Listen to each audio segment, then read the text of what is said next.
आज खरंच तुम्ही समोर आहात. प्रिया त्याला हात लावत बोलली. अनन्या कुठे आहे? थोडे मागे सरत अभिजितने विचारलं. अनन्या, तुम्ही तिला का शोधतायत? प्रियाच्या चेहऱ्यावर आश्चर्याचे भाव होते. तेवढ्यात अनन्या आली. अभिजित इनामदार, माय स्वीट हजबंड. अनन्या हसत त्याच्याकडे येत बोलली. त्याला आनंदाचा झटका बसल्यासारखं वाटलं, कारण आज पहिल्यांदा अनन्या एवढ्या प्रेमाने त्याला हजबंड म्हणत होती. पण ते ऐकून प्रियाची मात्र बोबडी वळली. हजबंड? प्रियाने विचारलं. यस हजबंड, अभिजित हसत बोलला. त्याने अनन्याचा दंड पकडला, कारण नशेत ती इकडे तिकडे डुलत होती. प्रियाची नशा उतरल्यासारखी वाटत होती. दोघे पण बेवडे आहेत, अभिजित मनातच बोलला. अनन्याला घेऊन गाडीत आला. गाडीत आल्यावर अनन्या त्याच्या मिठीत शिरली. त्याने पण तिला मिठीत घेतलं. घरी जाईपर्यंत तिची झोप लागलेली. मग त्याने तिला उचललं पण आत घेऊन आला. समोर सतीश आणि पल्लवी होते. अभिजितने अनन्याला असं उचललेलं पाहून पल्लवीचा तळतळाट झाला. पण तिला मनातच राग दाबून ठेवण्या व्यतिरिक्त काहीच ऑप्शन नव्हता. मला तुझ्याशी थोडं बोलायचं आहे, सतीश अभिजितला बोलला. अभिजित काही न बोलता बेडरूममध्ये गेला. अनन्याला बेडवर झोपवलं आणि रिटर्न लिव्हिंग रूममध्ये आला. तुला काकांचा फोन आलेला? सतीश म्हणाला. हो आलेला, पण मी बिझी होतो, नाही रिसीव केला, निर्विकारपणे अभिजित बोलला. देशमुखांचा काकांना फोन गेलेला, तू त्यांना बिझनेसमध्ये टार्गेट का करतोय? सतीश म्हणाला. माझी मर्जी, अभिजितने सांगितले.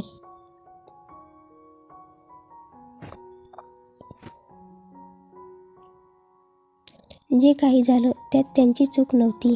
आपली आत्या त्यांच्यामुळे नाही गेली.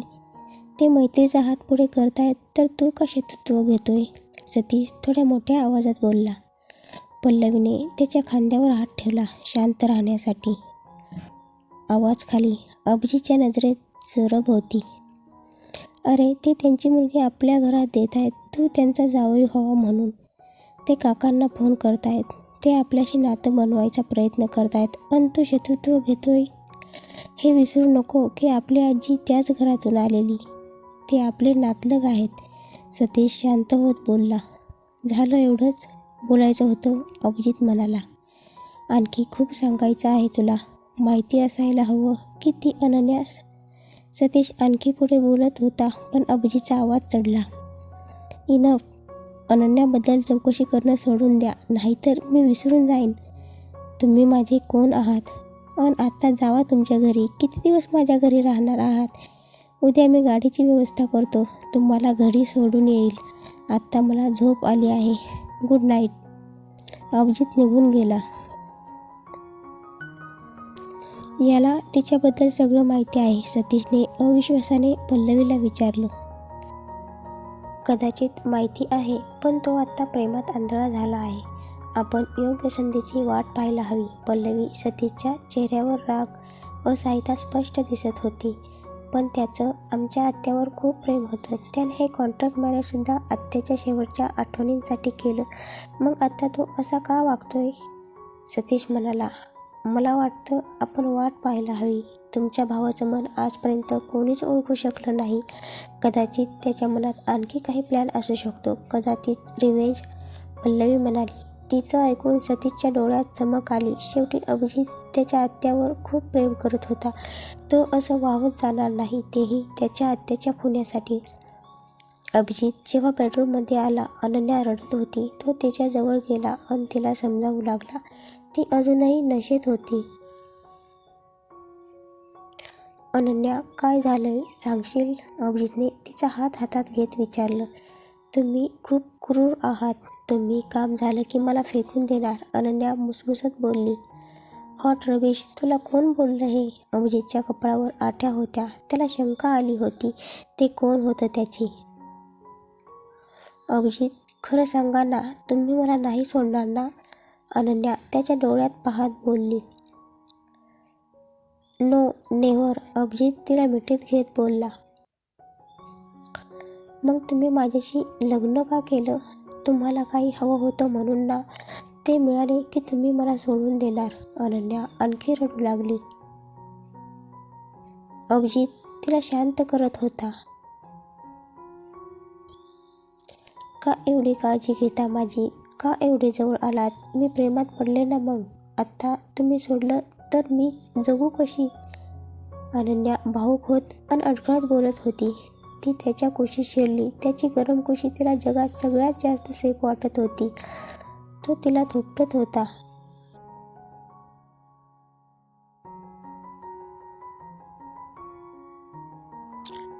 अनन्या, एक लक्षात ठेव, या जगात सगळ्यात जास्त प्रेम मी तुझ्यावर करतो.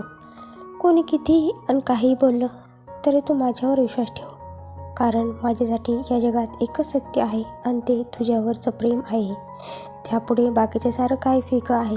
तो तिच्या डोळ्यात पाहत बोलत होता. त्याने तिला बेडवर झोपवलं आणि तो जाऊ लागला. पण तिने त्याचा हात पकडला. ती पूर्ण नशेत नव्हती. ती हळूहळू शुद्धीत येत होती. तिने त्याला जवळ घेऊन त्याच्या ओठावर ओठ टेकवले. तिच्या गरम स्पर्शाने तो बेभान झाला. हळूहळू दोघांना पूर्ण जगाचा विसर पडला. आज पहिल्यांदा शुद्धीत ती त्याचा पूर्ण स्पर्श अनुभवत होती. अगदी हळूवार पण प्रेमळ स्पर्श होता. त्यात ना आक्रमकता होती ना जबरदस्ती. तिच्या सर्व अंगावर फिरणारा त्याचा हात तिला मोरपिसारा वाटत होता. मध्यरात्री केव्हा तरी ती त्याच्या कुशीतच झोपून गेली. सकाळी जेव्हा तिला जाग आली तेव्हा पहिल्या वेळसारखाच नजारा होता. फक्त आता तिला सगळं आठवत होतं. रात्रीचा प्रसंग आठवून आत्ताही तिच्या अंगावर शहारा आला. काल ती स्वतः होऊन त्याला समर्पित झालेली, तिने स्वतः प्रेमाची कबुली दिलेली, हे सगळं आठवून तिला लाज वाटू लागली. अभिजित रूममध्ये दिसत नव्हता. तिने पटकन अंगावरती कपडे चढवले आणि ती बाथरूममध्ये गेली. ती जेव्हा रेडी होऊन खाली आली तेव्हा अभिजित आणि पार्थ दोघेही डायनिंग टेबलवर नाश्ता करत होते. तिला पाहताच अभिजितच्या चेहऱ्यावर स्माईल आली. तिनेही दोघांना गुड मॉर्निंग केले आणि नाश्ता करू लागले. आज अभिजित तिला कॉलेजला सोडवायला आलेला. पार्थला त्याने दुसऱ्या कारने पाठवलं. तू आज आरशात पाहिलं नाही का? हसत अभिजित विचारत होता. काय झालं? अनन्याने चेहऱ्याला हात लावत विचारलं. काही नाही, चेहरा खूपच गुलाबी दिसतोय, हसत तो बोलला. ती फक्त हसली. गाडी थांबल्यानंतर त्याने पाहिलं प्रिया समोरच अनन्याची वाट पाहत होती. ती उतरणार तेवढ्यात त्याने तिला मिठीत घेतलं. ती पुन्हा लाजली. त्याने अलगद तिची हनुवटी वर करून तिच्या कपाळावर किस केलं आणि मग ओठांवर पण तिला डीप किस केलं. तिने त्याला ढकललं आणि गालात हसली. बाकीचं प्रिया सांगेल तुला. तिच्यापासून दूर होत आणि हसत तो बोलला. तिला काहीच कळलं नाही. ती गाडीतून उतरली आणि प्रियाकडे गेली. ती जाईपर्यंत तो तिथेच होता. ती प्रियाकडे जाताच त्याने गाडी स्टार्ट केली. इकडे अनन्या प्रियाजवळ आली. आज प्रिया तिच्याकडे थोडं वेगळ्या नजरेने पाहत होती. काय झालं? असं का पाहतेस? अनन्याने विचारलं. तुला याची गरज पडेल. बॅगमधला स्कार्फ अनन्याला देत प्रिया बोलली. तिने प्रश्नार्थक नजरेने पाहिली. प्रियाने बॅगमधून आरसा काढला आणि तिच्या मानेच्या समोर धरला. तिच्या मानेवर लव बाईट उठून दिसत होता. शीट. अनन्याने पटकन स्कार्फ घेऊन गळा कव्हर केला. मला नव्हतं माहिती तुमच्यात एवढं सगळं होतं ते. प्रिया डोळे मिचकावत अनन्याला चिडवत बोलली. अनन्या शर्मेने चूर झालेली. लंच ब्रेकमध्ये अनन्या आणि प्रिया कॅन्टीनमध्ये बसलेले तेव्हा सिया तेथे धावत आली. प्रिया, अनन्या, निखिलने मला पुन्हा प्रपोज केले. आत्ता आम्ही पुन्हा एकत्र आलो. सिया खुशीत बोलत होती. ते ऐकून दोघींना आश्चर्य वाटलं. पण हे कसं झालं? प्रिया म्हणाली.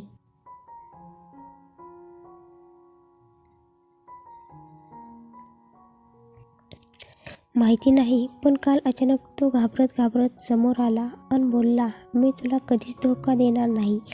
सिया, प्रियाला थोडं अजीब वाटले. हे बघ, त्याने मला मेकअप किट गिफ्ट केलं. सिया किट दाखवत बोलली. हे तर खूप महागडं किट आहे. प्रिया म्हणाली. हो, पण सध्या खूपच स्वस्त मिळतंय. देशमुख कंपनीचे सगळे शेअर्स अचानक खाली पडलेत, त्यामुळे खूपच जास्त डिस्काउंट देत आहेत.